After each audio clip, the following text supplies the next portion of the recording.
Another ingredient in the mix is social safety. When I talk about social safety, I'm talking about the kind of problems we see when kids don't get along with one another, when they don't know how to interact with one another.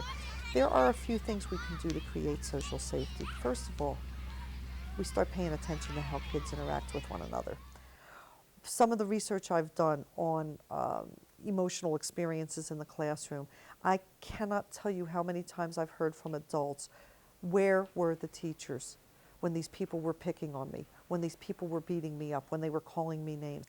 So many people sent me stories or emails or told me stories in interviews about horrifying events, being hit with a baseball bat or called names or beaten up or shoved into a locker right in front of a teacher who just did not advocate for them. So the first thing I would like to see us do is to start paying more attention, to quit making excuses or saying, oh, that's just a rite of passage or that's normal childhood behavior, to create the kind of a social culture where when we hear a kid say a mean word to or about another kid, we step up to the plate and say, we don't talk like that here. That is not an acceptable part of that culture.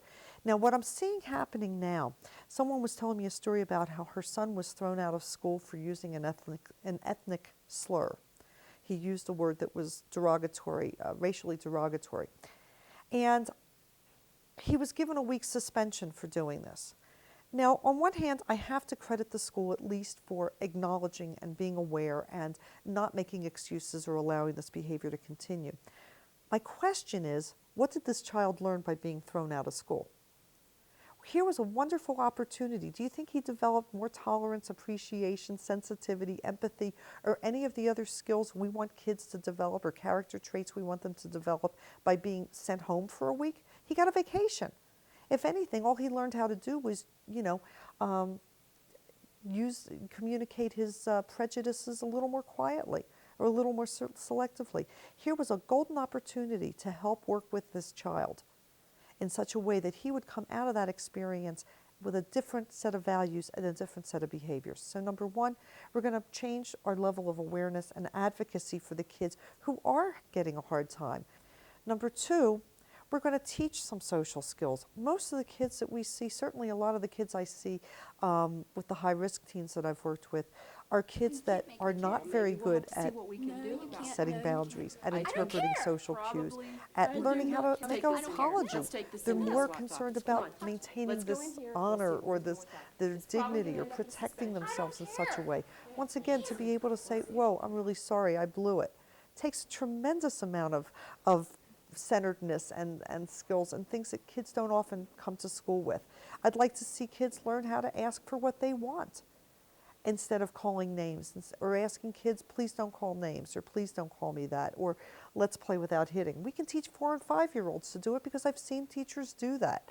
So number two, we're going to build social skills. There are social skills curriculums available that will help teachers build the skills that many kids are coming from home lacking, just because the parents don't know this or they don't know to teach this.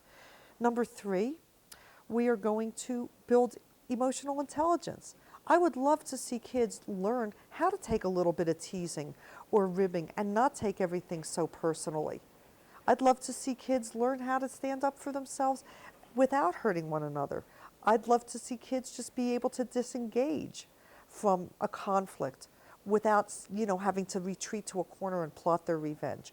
There are also programs to build EQ, emotional intelligence in kids, because there's research that shows that EQ is even more important than IQ when it comes to surviving and succeeding in life. There are things we can do in the classroom.